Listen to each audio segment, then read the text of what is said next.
Hey guys, welcome back to the channel, and today we're going to be reacting to the families that rule South Korea. I know a little bit about this. They're called the chaebol family. Well, we're about to find out what these families are. Actually quite interesting. Or I think it's about the Korean word. Yes. Chaebol. For the powerful family-owned conglomerate. From anguish to frustration. Rich and powerful. Do we like them or do we not like them? I don't know them. How can I like them or I not don't like know. them? Do we have something similar like that here in the States? Well, wouldn't that be like Illuminati? No, they're like, you know how you have like, what's a big last name? Like, oh, if you're from this last name? Rockefeller. Yeah, if you're from this family, you have money. But I think like it would be kind of like Illuminati though, no? Because Rockefeller is a big name, but it's kind of irrelevant nowadays, isn't it? Really? I think they still have money. I mean, they might have money, but they're not really. I don't know the last time I heard Rockefeller do anything. I don't think they have to do anything. That's fair, but what's another big last name? Because the chaebol is like they're like the most paid. Like they have the most money in South Korea. They one is in the Samsung. One owns this. One owns that. And the whole situation is like, who did they date? I know, but like, what do you know about Rockefeller? What do they own? Buildings in New York. New York? That's pretty big. There's a lot of money in New York. I just know historically, like, they were something, but like, now and they were in steel. Right, they did, like, historically they were, like, really big, but now I don't... Anyway, let's get to this video. An emergency dispatcher in South Korea receives a distress call from a child aboard a ferry. The Sewol ferry is making a routine journey to the vacation hotspot Jeju Island, carrying 476 passengers. Most are school children and their teachers on a class trip. The dispatcher asks the boy to put the captain on the phone. If the ferry is sinking, why hasn't an adult called for help? Not all passengers understand the danger. As the boat starts to tilt, some kids yell with excitement, as if they are on a theme park ride. But soon, the disaster is undeniable. I can imagine. I would be so scared. Panic breaks out. Shortly after, the 6,800-ton vessel sinks. So this is like Titanic. It's the season for strong What do you do? connections. I guess try to get to the highest floor? I don't know. They don't have boats? On the deck? They don't have boats with life jackets? I don't know. You're trying to get on the deck and then just, just get out of the Because the boat is going to break and it's going to like be up like this into the water before it sinks. So you have a good amount of time. I mean, yeah, I don't, it's easy to say sitting here on the couch. I don't know, But I am prepared. The boy who made the distress call and 300 other passengers, mostly other kids, drowned. The tragedy traumatizes the nation. How could this happen? Who is responsible? Initially, the crew was blamed for incompetence and cowardice. This is when like the boat a was clearly cruise sinking, for fun, the captain or? told the doomed passengers to stay put in their cabins. He and several crew members fled the scene and left the kids to drown. The South Korean president says if that's what the crew did, it's definitely like initially maybe the crew is not at fault for the initial what caused some sort of issues, but if that's how you respond to the crisis, is to just stay put and then you dip. Prison. But probably because they didn't have enough space. I don't know, but that's like prison for life. If anything, like that's you would, in my eyes, for something like that, you should get charged for every single death. Charge for you. I think typically when the boat goes down, the captain has to go down with the boat. That's what they say. Captain goes down with the ship. Yep. the actions are akin to murder, and the captain is sentenced to life in prison. Okay. The Korean Coast Guard is also blamed for their sluggish response and for severely fumbling the rescue mission. But then, an investigation reveals that incompetence isn't the whole story. The ferry was more than twice as heavy as it was supposed to be. It had been illegally modified to hold more cargo. More cargo, of course, means more cash. The nation is outraged that someone so clearly prioritized profit over safety. Whoever owns the ferry needs to face the music.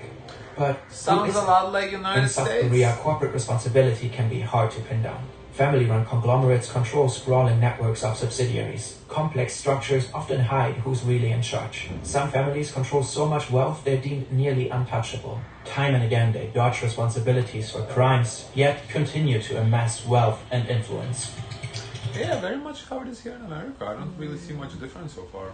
So I guess the people don't like the chaebol family. I mean, I would think so. Yeah. In this video, we will look at 3 of these families, including the one responsible for the ferry tragedy. South Korea's elite families are so powerful and influential that many say they are the ones actually running the country. Wow, very dramatic. The South Korean economy is an exceptional success story. After the Korean War in the 1950s, it was one of the poorest countries in the world. Today, it is the 14th biggest economy in the world. South Korea's rapid ascent is attributed primarily to its export-led economy and to the dominance of chaebol.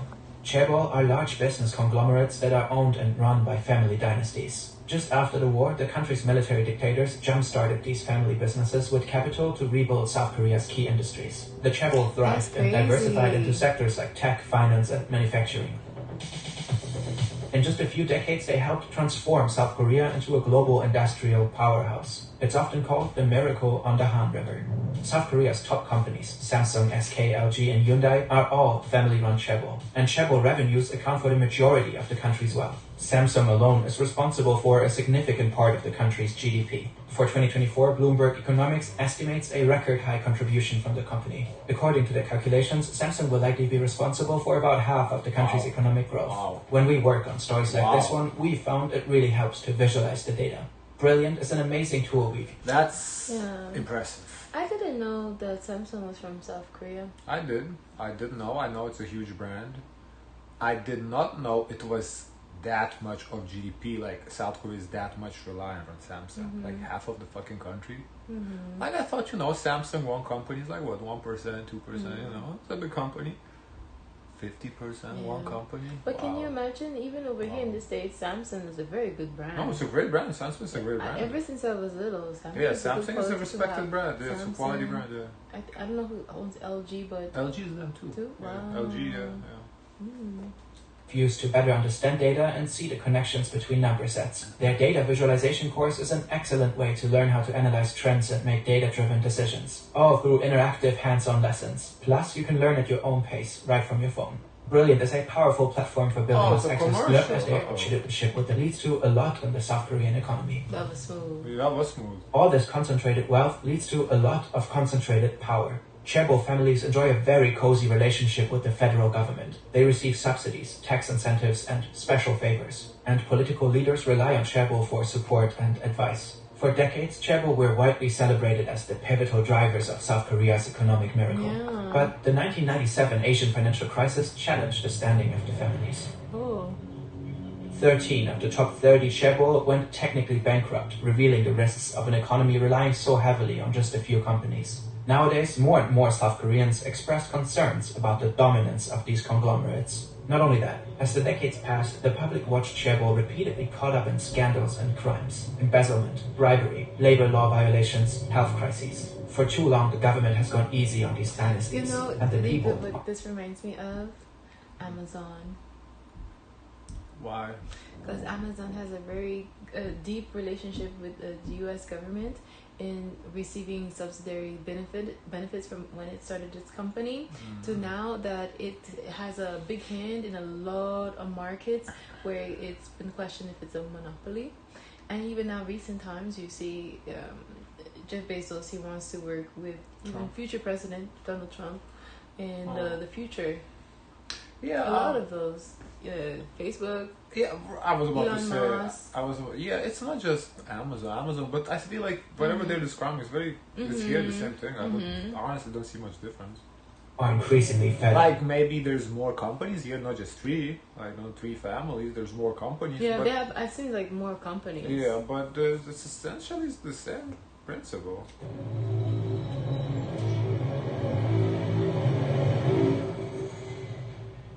In December 2014, Korean Air Vice President and heiress Heather Cho had an infamous meltdown. It was over a couple of macadamia nuts. A flight attendant had the gall to serve her nuts in a bag instead of on a plate. Cho shouted abuse. She then called over the cabin crew chief and made him kneel to ask for forgiveness. Under her orders, the passenger plane returned to the gate, where the cabin crew chief was fired on the spot. If you're not Korean and you hear about this story, it might just seem funny or absurd. But in South Korea, it was fuel to the flame of growing public frustration. Yet another reminder of chaebol leaders' arrogance and entitlement. They took their rage to social media and later the streets. At first, Korean Air tried to downplay the incident. They released a statement saying that because Cho's executive role was to oversee cabin service, it was only natural that she would discipline an offending staff member. But people weren't having it. The public already had issues with the Korean Air dynasty and their shameless antics. A few years prior, Cho's brother was investigated for pushing an elderly woman. Her father has been convicted of tax fraud. And Cho herself was criticized for strategically giving birth to her twin sons in the US, which exempted them from South Korea's compulsory military service. Eventually, Cho tearfully apologized and resigned from her post. Well, can't be mad at her for not wanting her kids to go to military though.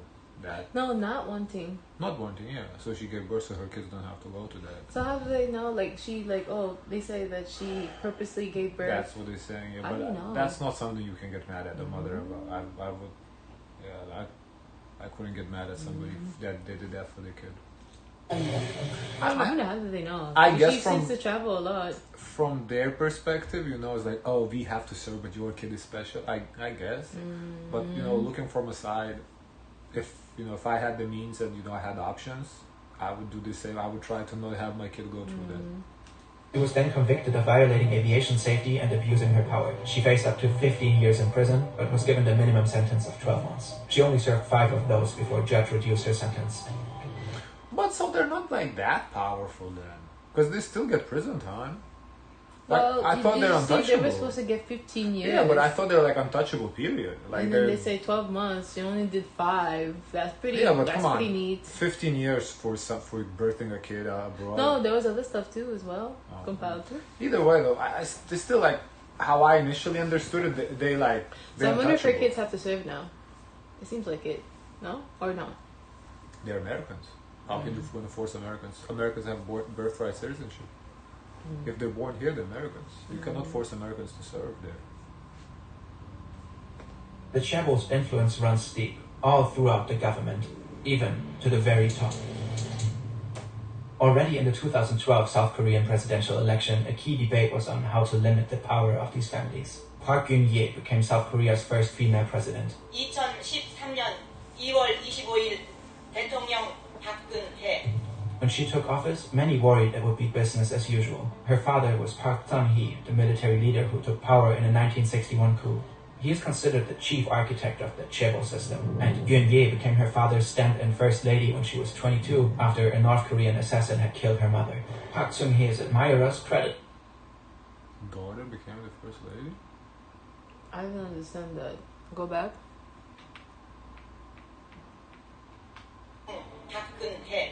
When she took office, many worried it would be business as usual. Her father was Park Chung-hee, the military leader who took power in the 1961 coup. He is considered the chief architect of the chaebol system, and Geun-hye became her father's stand-in first lady when she was 22. Yeah, so the daughter became the first lady. That's weird. That's interesting. Creepy, to say the least. After a North Korean assassin had killed her mother, Park Chung-hee's admirers credit him for the miracle on the Han River. His critics remember the cruelty of his iron-fisted rule and his imprisonment of dissidents. One of these was Miss Park's key rival in the election. His name is Moon Jae-in, a former human rights lawyer and anti-authoritarian activist during the dictator's reign. Now, in 2012, the ex-dictator's daughter campaigned on a more business-friendly platform than her liberal opponent Moon. She was focusing on reform rather than punishment. Her stance was that chaebol might be unruly, but with the right reforms, they could play fair. But then Sewol happened. This incident was much bigger than run-of-the-mill embezzlement or tax evasion. Faced with a furious and traumatized public, Park vows to bring the accountable people to justice.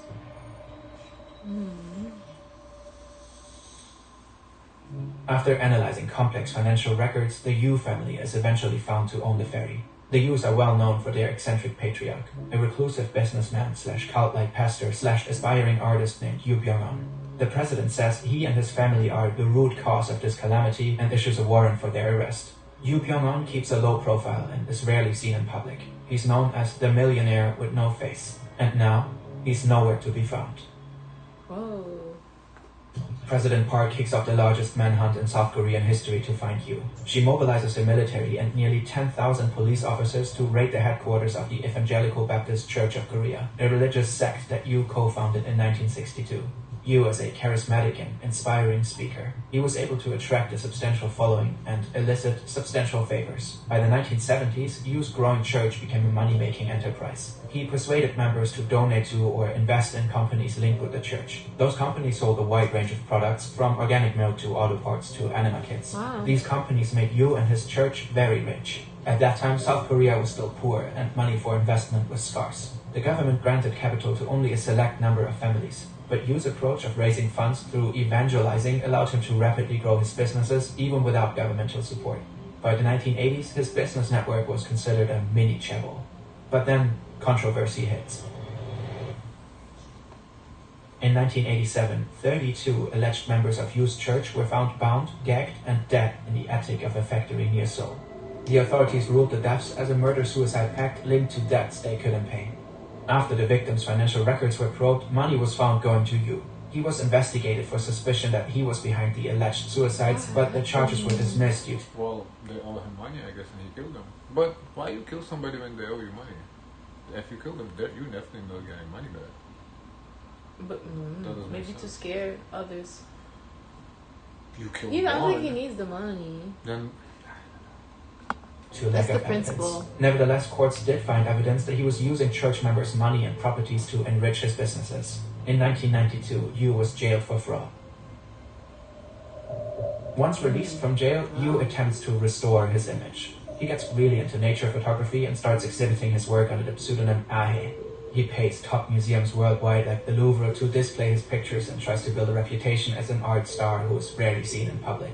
All, it appears, as an effort to distract from the negative press. He also continues to be invested in various businesses. One of his more profitable ventures is this shipping company. At least $3.8 million went directly to the Yu family. It's the same company that owns and runs the Sewol ferry.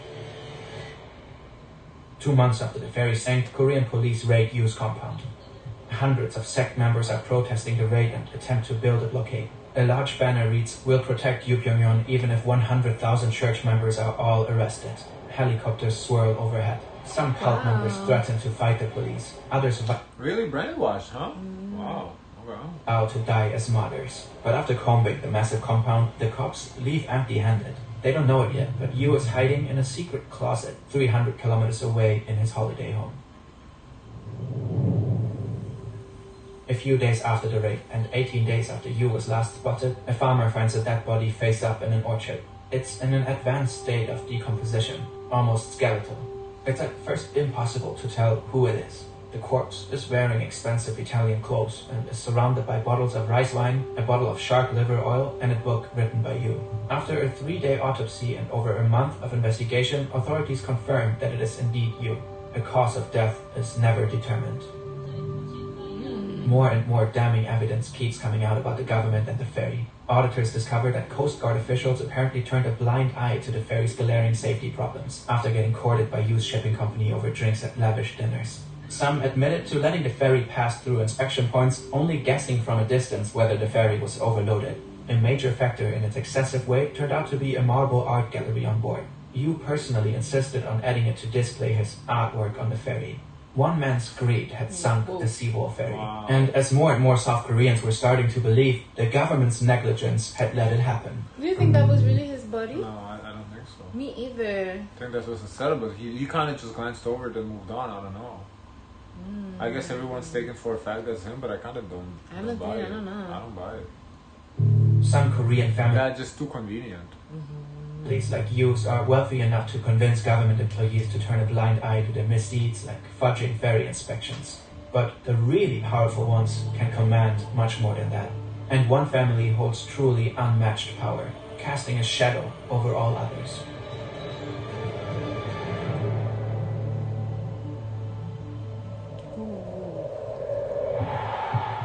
In the months after the Sewol tragedy, I mean, they are 50% of the country's GDP. Like, literally, if they wanted to, they could start their own country called Samsung. How much did BTS contribute to the GDP? They did. I don't remember right now. I don't want to say, but they did contribute a significant portion to it. So I don't want to, pull the number out my ass. I don't remember, but they did. the candlelight vigils turned into weekly Not 50% though. protests, calling for truth and accountability for the government's involvement in the disaster. Frustration grows and people start demanding for Park to be impeached.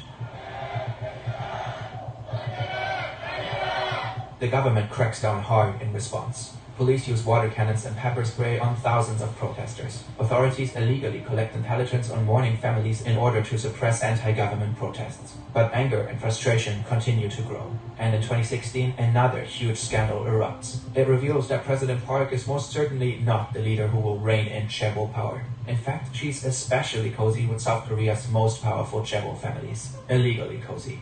President Park is found entangled in a web of backroom deals with leaders of Samsung and other corporate executives. Park accepted substantial bribes in exchange for governmental favors. Samsung made a $36 million donation to her best friend's nonprofit, which Park rewarded by greenlighting a controversial merger. This merger gave the Samsung family even more control over the country's most powerful chaebol. The head of the family is Lee Jae-yong, often called the Crown Prince of Samsung.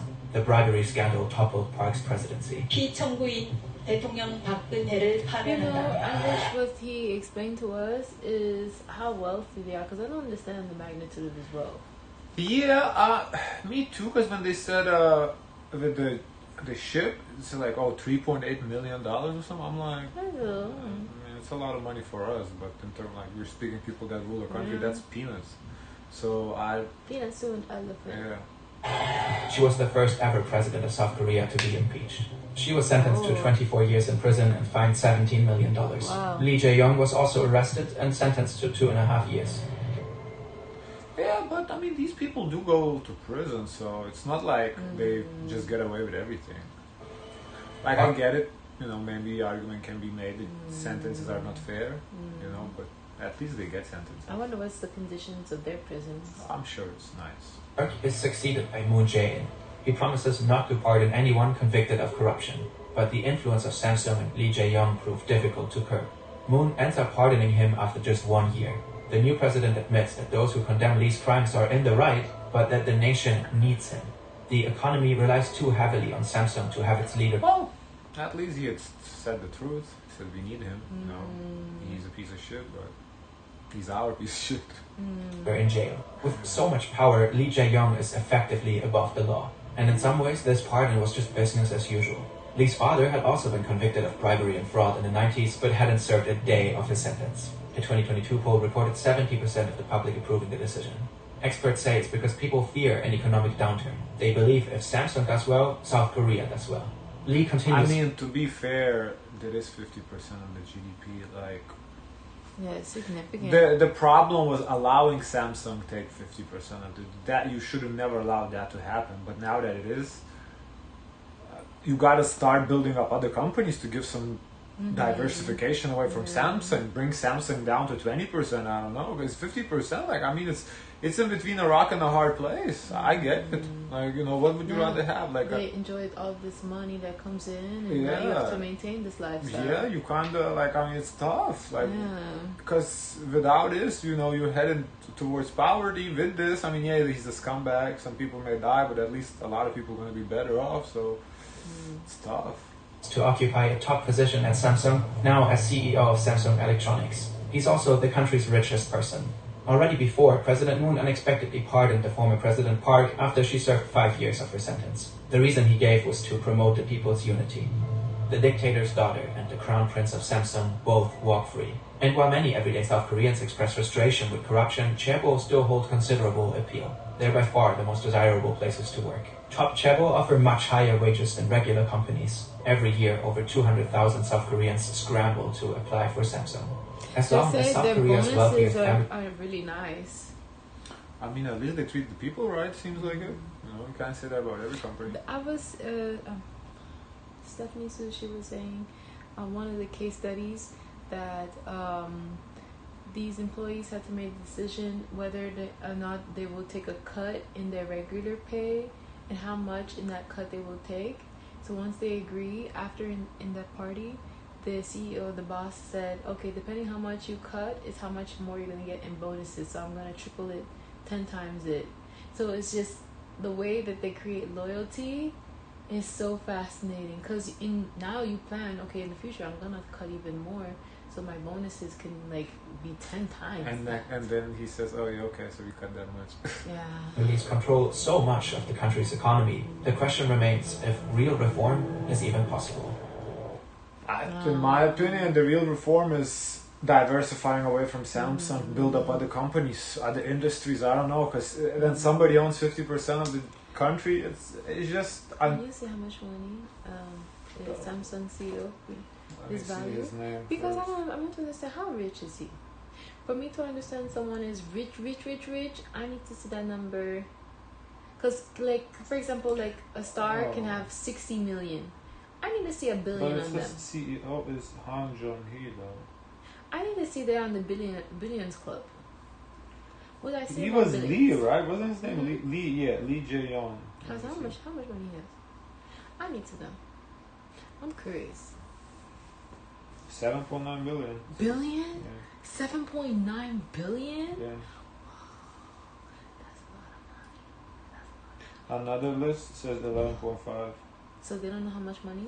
Sometime he Yeah, I don't know. Whoa. 7 billion? Well, Forbes real-time net worth says 7.9 though. 7.9. That's a solid number. Wow. He has kids? I don't know. I wonder what it's like to be his kid. The life they live. But he's the richest in Korea though. He is? Yeah. Whoa. Yeah, he has 2 kids divorced. 2 kids? Yeah. They must live a fabulous life. Guys, oh my god, let us know your thoughts. Don't forget to like, comment, and subscribe. Join the Discord. And as always, share as much kindness as possible.